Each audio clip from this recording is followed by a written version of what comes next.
Les accidents du quotidien, s'ils sont inévitables, peuvent être réduits si les témoins connaissent les gestes des premiers secours. Pour permettre d'acquérir ce savoir-faire, la Croix-Rouge de Guadeloupe s'est engagée à sensibiliser les administrés du Sud-Basse-Terre. C'est-à-dire qu'on peut sauver une vie à n'importe quel moment. La prévention, les premiers secours ou encore la préparation aux catastrophes deviennent des thématiques incontournables. La formation aux premiers secours prend de l'essor dans notre département. Aujourd'hui, la Croix-Rouge de Guadeloupe, consciente des enjeux, a mené en parallèle 2 autres manifestations. Un regard qui a vu défiler 100 ans de vie. Adrienne Scola, épouse Paulon, est aujourd'hui centenaire, un anniversaire bien particulier. À ses côtés, son époux, 104 ans, un couple uni depuis 75 ans. Alors aujourd'hui, entouré de sa descendance et amis, on a voulu marquer cet événement. Des époux qui ont su épouser ensemble la marche du temps. L'anniversaire d'Adrienne, rythmé par cette nouvelle génération qui tambourine, un arbre qui a su porter ses fruits. Sur une dizaine d'hectares, la famille Carirois cultive la canne à sucre de père en fils. Depuis quelques années, Steve et Richie ont modernisé l'exploitation. Ils réalisent 20% de replantation annuelle sur la parcelle plantée il y a une vingtaine de jours. L'heure est au recourage qui consiste à combler les espaces vides avec de nouveaux plants. Depuis plusieurs années, le secteur cannier s'est enrichi de nouvelles variétés plus rentables en qualité et en quantité. Cela n'empêche pas le centre technique de la canne et du sucre de travailler sur de nouvelles sélections. L'on se serait cru dans d'autres lieux, des lieux martyrisés par le plus terrible des cyclones que l'ex-île d'Émeraude ait connu de mémoire de Guadeloupéens. Désormais, la catastrophe de 1928, celle-là même restée gravée dans la mémoire de nos anciens, ne sera peut-être plus le point de référence. Tout n'est maintenant que larmes et désolation dans un paysage apocalyptique, comme si M. Hugo avait confié de force la Guadeloupe à un voyage au bout de l'enfer, aux confins de l'absurde. Les éléments déchaînés, il a fallu subir, noyés dans un sentiment oscillant entre la frayeur, la révolte ou la passivité. Dans la foule des passagers, des voyageurs d'un vol annulé pour cause de grève des pilotes. Alors depuis hier, Air France remue ciel et terre pour embarquer ses clients. Et ils m'ont proposé de partir demain, enfin aujourd'hui plutôt, parce que hier il y avait un malade qui devait partir et du coup ils avaient besoin de place. Aujourd'hui, près de la moitié des vols d'Air France au départ de cet aéroport ont été annulés. Le calendrier des vols sera encore incertain pendant une semaine. Alors, pour éviter les mauvaises surprises, contactez votre compagnie aérienne la veille de votre voyage. Avec une énergie tirée à 80% du fioul ou du charbon, les Outre-mer font figure de mauvais élèves, tout en ayant de nombreux projets verts. Il faut donc que les collectivités locales reprennent la main sur ce dossier. Nous faisons des appels d'offres au niveau de Paris. Ça ne correspond pas à ce que nous attendons. La loi sur la transition énergétique sera débattue à l'Assemblée nationale à partir du 6 octobre prochain.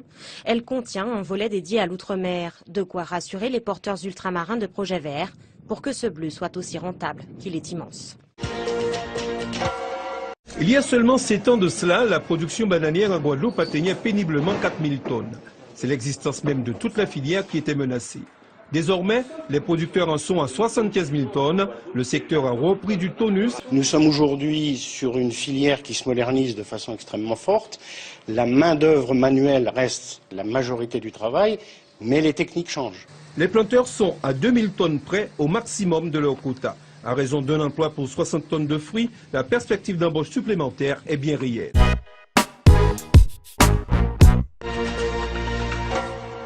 « 102 bateaux arraisonnés depuis le début de l'année, 38 ont été détruits, mais aussi 86 tonnes de poissons rejetés en mer, 207 km de filets saisis.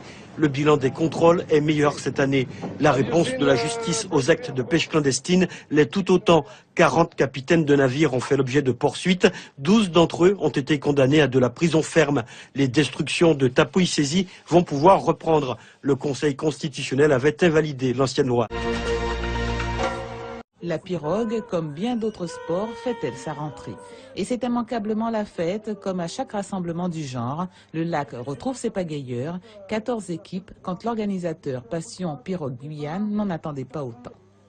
Enfin, un samedi champêtre, avant les compétitions, en novembre. Les embouteillages, un véritable calvaire pour les automobilistes. Une perte de temps et de carburant. Rémire Montjoly n'échappe pas au phénomène. Le rond-point Tablan est bien connu pour ses bouchons. Pour les usagers, il est urgent de réfléchir à de nouveaux axes routiers. Aux heures de pointe, des automobilistes nous ont confié parcourir Matoury-Cayenne en 45 minutes. Et pendant ce temps, comme un pied de nez au conducteur, les cyclistes se faufilent sans se soucier des embouteillages. Affluence normale ce matin au centre des impôts de Baduel. En ce dernier jour de paiement du solde des impôts, si l'on veut éviter la majoration de 10%, une soixantaine de personnes patientaient pour voir un agent. La plupart du temps pour demander un étalement. Ces plans de règlement sur 3 mois sont accordés systématiquement par le fisc, mais la procédure d'enregistrement de la demande prend un petit peu de temps. Un quart des 100 000 foyers fiscaux guyanais ont déposé cette année leur déclaration en ligne. Une utilisation d'Internet qui a progressé de 12% en un an, même si elle reste un peu en dessous de la moyenne nationale. Il y a 3 bilans positifs importants. Le premier, c'est la remise en question du silence historique sur la traite négrière transatlantique. La deuxième, c'est mettre fin à l'invisibilité des victimes. Le dernier bilan qui est important, c'est de montrer que la profondeur historique de la question de l'esclavage touche aux sociétés contemporaines actuelles. Cette initiative a progressivement créé une passerelle entre l'Afrique et les peuples issus de l'esclavage, grâce au vaste champ d'action de l'UNESCO, notamment dans le domaine éducatif. À Pagui, 1h30 de pirogue en partant du bourg de Grand-Santi. Dans ce bout de terre de Guyane, situé sur les bords du Maroni, se trouve l'une des écoles les plus isolées de France. Ici sont scolarisés 230 élèves répartis dans 9 classes. Les enseignants résident sur place, seuls au monde et loin de tout. Ça fait un choc quand on retourne à la civilisation, de revoir des voitures, du bruit, des klaxons, des télévisions, parce qu'on n'a pas la télévision non plus à Pagui. Le commissariat de Cayenne, mis en quarantaine sous haute surveillance sanitaire. Plus de peur que de mal, les autorités ont levé l'alerte à la mi-journée. Tout commence lorsqu'à 10 h au marché de Cayenne, 2 personnes arrêtées en situation irrégulière sont amenées au poste de police, dont une femme de nationalité africaine qui présente des symptômes du virus Ebola, vomissements et fièvre. On s'est aperçu qu'elle était d'origine étrangère, guinéenne, africaine. Il y a donc Ebola en Afrique, donc un principe de précaution tout simplement mis en place par les fonctionnaires de police pour savoir d'où elle venait, quel risque il y avait.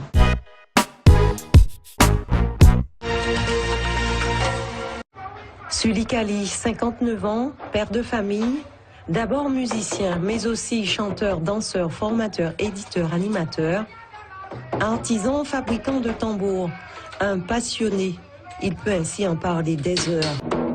Artisan d'art, un métier de plus en plus difficile. Aujourd'hui, les tambours, nous sommes très peu à faire ça.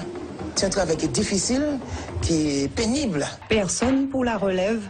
Seul regret de Sully Kali qui espère néanmoins que le groupement des artisans d'art de la Martinique réussira son pari. Sur la plage de la Pointe Fola, les sargasses volent la vedette au sable fin.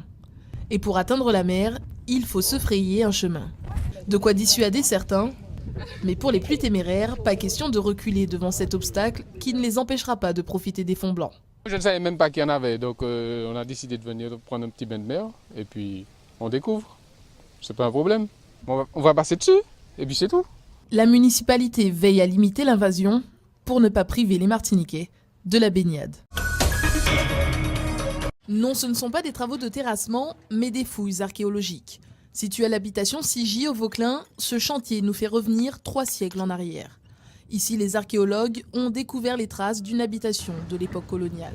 On savait qu'il y avait quelque chose, on savait qu'il y avait des bâtiments du XVIIIe siècle, puisqu'ils apparaissaient sur la carte dessinée en 1770. Cette parenthèse ouverte sur le passé s'achèvera le 3 octobre pour laisser place dans quelques mois à un lotissement flambant neuf. Les Martiniquais semblent au courant des gestes à avoir en cas de gros tremblements de terre, mais beaucoup de précautions ne sont pas prises au sérieux, notamment en ce qui concerne les constructions. Il y a encore un paquet d'écoles dans lesquelles les enfants ne sont pas en sécurité. Je le dis avec la plus grande solennité. Alors on fait quoi? Il faut qu'on accélère. Là, chaque nouvelle secousse nous rappelle la nécessité de nous préparer. Aujourd'hui, on a le sentiment qu'avec la crise financière, le dossier de la prévention du risque sismique a été relégué à un niveau inférieur. L'appel national à la grève des huissiers de justice lancé ce lundi et qui a été plutôt bien relayé chez nous ce matin. Ces professionnels contestent le projet de réforme de leur activité. Olivier n'a pas attendu jeudi pour savoir si son vol sera maintenu. Eh bien en fait j'ai appris là qu'il n'y avait aucun vol qui partait aujourd'hui de Paris. On a toute une journée d'examen qui a été annulée justement par rapport à cette grève et qui justement va porter un gros préjudice aux auto-écoles économiquement et aussi au niveau de l'organisation. Un go-fast venu décharger sa cargaison de drogue. Rapidement repéré par un hélicoptère Panther, il est pris en chasse par l'Etraco, une vedette de la marine. La scène se déroule dans la baie de Fort-de-France, sous les yeux de Kader Arif, le secrétaire d'État chargé des anciens combattants et à la mémoire. Un exercice, car pour les forces armées aux Antilles, il s'agit là d'illustrer une de leurs missions dans la zone Caraïbe. On a rejoué ici l'arraisonnement d'un go-fast, donc une embarcation très rapide que les narcotrafiquants utilisent pour transporter leur cargaison illicite. C'est en prenant de la hauteur que l'on peut vraiment se rendre compte de l'importance du phénomène sargasse. Pour l'élevage de loups des Caraïbes d'Alex Racine, il est déjà trop tard. Quand les sargasses pourrissent, ça absorbe beaucoup d'oxygène, donc tout l'oxygène a été absorbé et déjà il n'y a pas de renouvellement permanent d'eau en cette période. La solution serait de pouvoir récupérer ces algues, mais sur le littoral comme au large, l'ampleur de la tâche a fait capituler plus de mers.